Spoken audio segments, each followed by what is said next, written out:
अगर आप घबराहट में आप प्रभु की आवाज को मिस कर देंगे, आप अगर उसके पूरी तरह उसके मार्ग पे, उसके उस चिन्ह पे जो परमेश्वर ने आपको दिया, आप उस पे नहीं चल रहे हो, आप उसके आवाज को मिस कर दोगे। और याद रखो, जो आपके लिए बेस्ट रखा गया उसके लिए प्रोसीजर्स हैं, उसके लिए रूल्स हैं, उसके लिए कुछ पौड़ियां हैं, कुछ स्टेप्स हैं, कुछ सीढ़ियां हैं जो आपने एक एक करके चढ़नी है। और परमेश्वर ने आपकी अगुवाई करने की कब और कैसे दूसरी सीढ़ी चढ़ी जाए।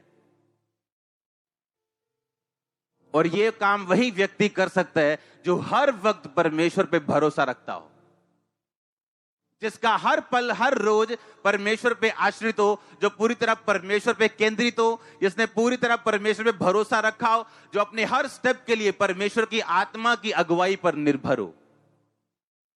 ये नहीं हुआ तो ये कर लेंगे, यहां नहीं हुआ तो बाहर चले जाएंगे, बाहर नहीं हुआ तो अंदर चले जाएंगे। No no no no no, ये आत्मा तो द्वारा चले जाने व्यक्ति की निशानी नहीं। और इसीलिए आज बहुत कम लोग हैं सेवकाई में भी और विश्वासी लाइफ में भी जो अपने पीक लेवल तक पहुंच पाते हैं, क्योंकि उसके बीच में जो मुश्किलें, जो रुकावटें और जो डिस्ट्रैक्शंस हैं, उसको आपको पार करना है अपना बेस्ट पाने के लिए।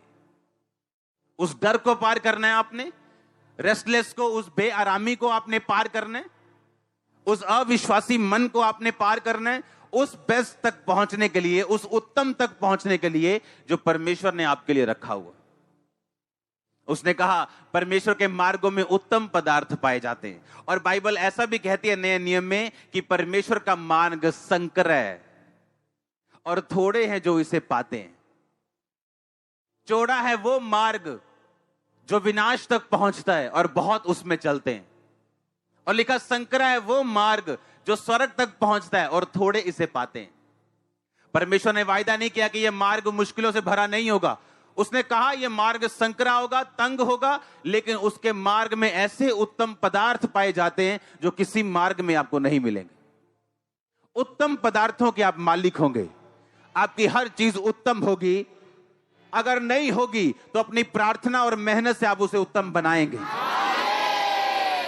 आपको परमेश्वर ने फाइट करने का अधिकार दिया, प्रार्थना करने का अधिकार दिया, मांगने का अधिकार दिया। आप उन लोगों की तरह दीवारों पे सिर नहीं मार रहे हो जो किस्मत के सहारे चलते हैं, बोलते जो ऊपर से लिखा गया लिखा गया।